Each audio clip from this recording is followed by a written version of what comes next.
Hey everyone, it's T-Lore, and today I wanted to talk to you a little bit about Limit Crew.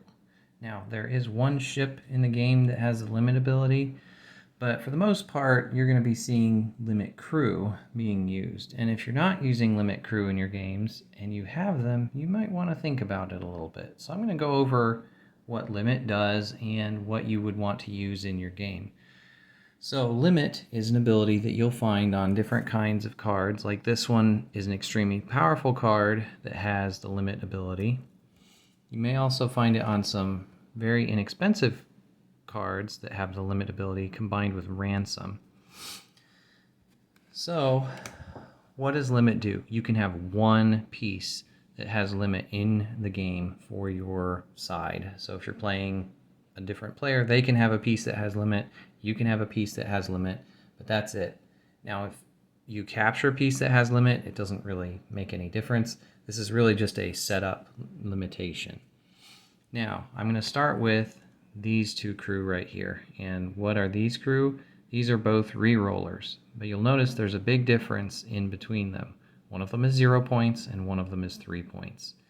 There's also a lot more text on the 0-point one, so we'll start with that one. This says choose one French crew. This happens to be a French card.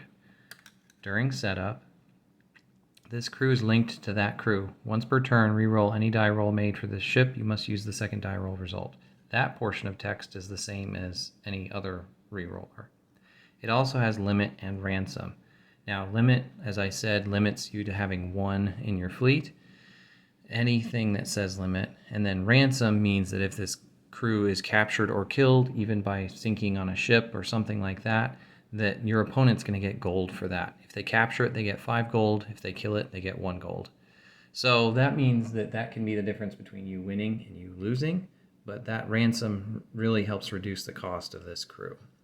So what you can do is you can put this on a French ship, and it's going to effectively not take up cargo. Linking adds cargo. This still takes up cargo, but that's why I say effectively, because it's going to link to a French crew. And that French crew hopefully is on the ship, and you get the +1 cargo spaces, so this one is free on that ship. And you get the +1 cargo for it. And you get the benefit of the reroll, all for 0 points. So if nothing else, you can use this. You get a reroller on a ship that you're already using. There's lots of these in different factions. And some of them, like Commodore Reese Griffin Owen, has a link itself. So if you use it on HMS Granville, you're getting the link from the crew to the ship, as well as the link from its ability. Now, that ability can be canceled, and then that link goes away, but a natural link like this cannot be canceled by a canceller. So just keep that in mind, that that's a possibility, but you've got this crew here that allows you to re-roll for essentially free. There is a little bit of a downside if they capture or kill your crew, but that's okay. The other option is we look at something like Administrator Scott Bradley or Commodore Matthew Perry. Now, what do these crew do? They're also the same 0 points, limit ransom, same as before. This one lets you place it face up during setup, and you can build your fleet using 5 more points than the build total. And the biggest benefit that that has is that you're able to pick up 5 more points in either ships or crew. Now, that does not let you say you have 39 points. You flip this over, you can't get a 6-point ship or crew. This is a completely separate pool of 5 points that goes outside of the build total that you normally have. So I've made this mistake before where you have a 40-point game and you've spent 43 points and there's nothing that's really less than 5 points that you're getting on there. You have to make sure that this is separate. So if you were to pretend that this crew didn't exist, you would build your fleet with 40 points. You bring one of these in, you get 5 more points that you can get crew, equipment, ships. There's some pretty small ships that you can get with it. So that's something you have to keep in mind, that you have to be able to place this before you go and pull those 5 points. So there's American here with Commodore Matthew Perry. There's a British one here. There are not cursed ones. There's a Spanish one. There's several of them out there, but some of the more unique factions don't have them. Now, Jade Rebellion has one, but that's just something to keep in mind. The last 2 limit that we have, you'll notice they're both on Davy Jones, but there are another version of both of these. So this version of Davy Jones from at Ocean's Edge is 12 points, which is a lot. But the reason it has limit and that high point cost is that you're going to get an extra action every turn. So once per turn, you're going to roll a die. On a 1 through a 4, the ship it's on gets an extra action. So that's 2/3 of the time you're going to get that extra action. On a 5, you can give any ship you control an extra action. So that's the Admiral action ability built in that you would normally see that if you just roll a 6, you get any ship in your fleet an ability.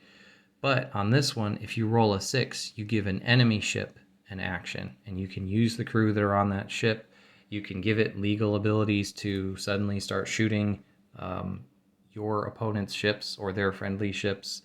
So it's a lot of fun if that 6 comes up. It's very difficult to build around this because it's a very small chance of rolling that. Having a re-roller would really help, but remember, because this has limit, you can't use these free re-rollers with it. So that's a very fun ability. With it being 12 points, it has to go on at least a 12-point ship. The benefit is, though, that this is linked to all cursed ships, so you don't have to worry about the cargo space necessarily, but you're going to have a pretty large game for this to really have an impact. You can get a same action twice crew for 3 points, and then still have 9 points to build other crew or ships. Now, the other version of this is there's a pirate Emperor Blackheart that comes with the Zeus, which is a 10-mast ship. That one is pretty hard to get a hold of as well, but it has the exact same ability. It's just pirate. And then finally, we have Davy Jones from Davy Jones Curse, and this is only 11 points with limit. At the beginning of each of your turns, choose any ability possessed by any ship or crew in play. This character has that ability. You can make a different choice each turn. This is often referred to in shorthand as a copier.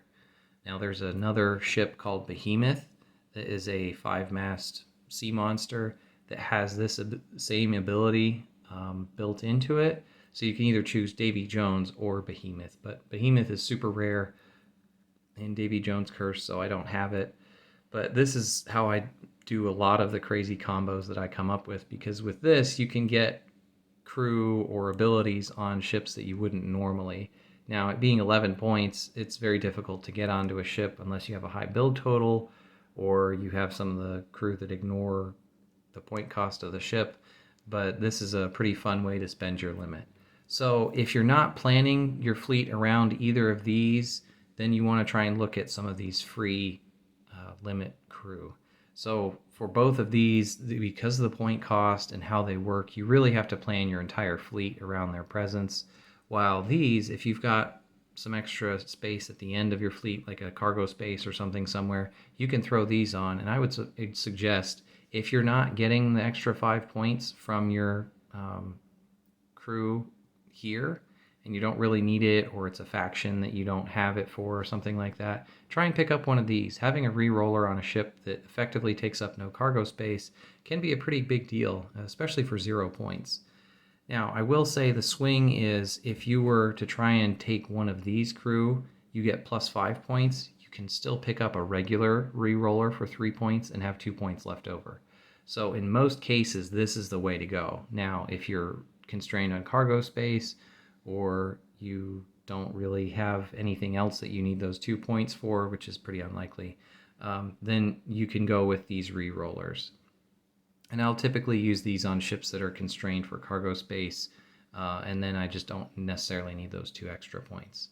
I also want to comment that because these texts are exactly the same as far as the re-rolling portion is concerned, you cannot have both of these on the same ship and use their ability. So I could have these both on there. It's just that they both have the exact same re-rolling ability, so you're not going to get 2 re-rolls out of it. You're only going to get 1. You'll get to choose 1.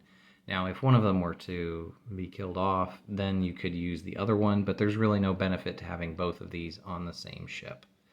So that's just a brief overview of the different limit crew. You have 2 really big expensive kinds that you kind of have to plan around, and then you have 2 free ones that, if you're not including, are a great inclusion to really help round out your fleet.